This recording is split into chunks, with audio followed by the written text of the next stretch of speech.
Remember, you are dust, and to dust you shall return. Life is a gift of love from God, yet it is fleeting. 38 years ago today, in the middle of a snowstorm, surrounded by family and friends who weathered the trials of traveling to witness our vows, John and I married. On that Valentine's Day, we dedicated our life and lives to one another and to God. We had both come with our brokenness, our faults, and discovered a deep love that blinded us to one another's shortcomings. A love that carried us through the trials and tribulations, and that manifested in our laughter and joy. We had both turned away from love before, but this time we were determined to live love to the end, and we did.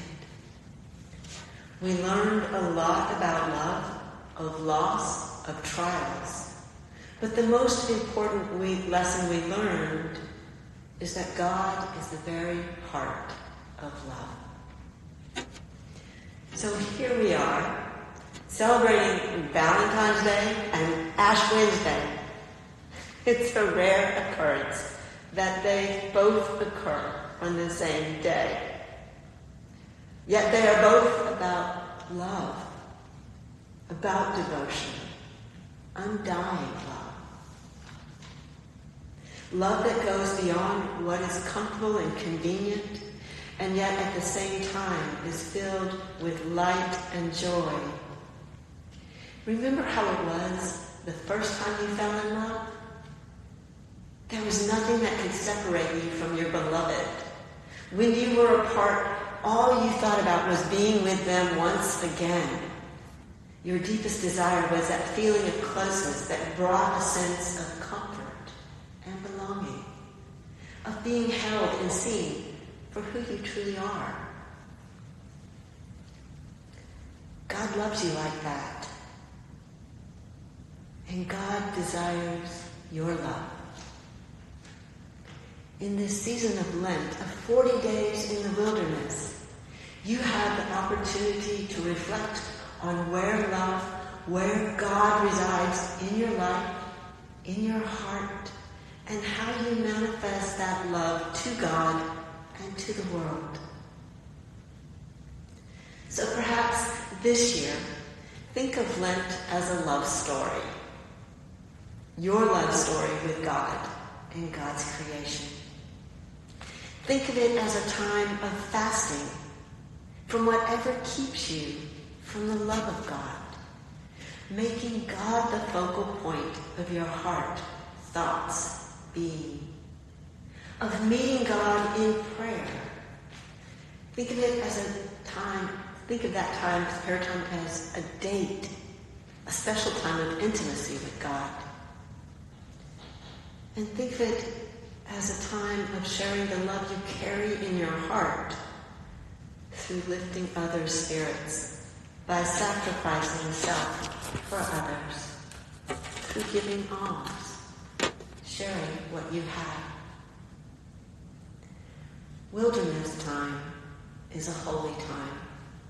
It is intentionally taking time away from the ordinary hustle and bustle of life's demands, even while being in the midst of it, because there's not many of us who can just pack it in for 40 days and go to a monastery and sit with God.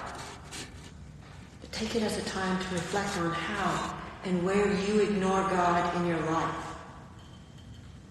Expressing your shortcomings to God, so that you are able to once again embrace God with your whole being and know that God is always waiting, forgiving, loving you.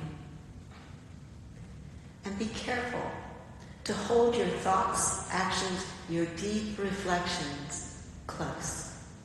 For the moment one gives voice to a perceived humility, it becomes hubris. a promotion of self and self-pride.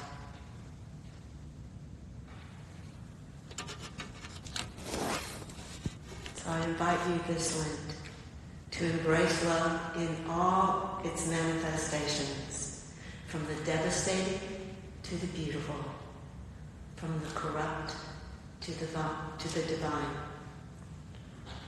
Remember to love through it all. Life is fleeting. It is a gift of love from God. And remember, you are dust, and to dust you shall return.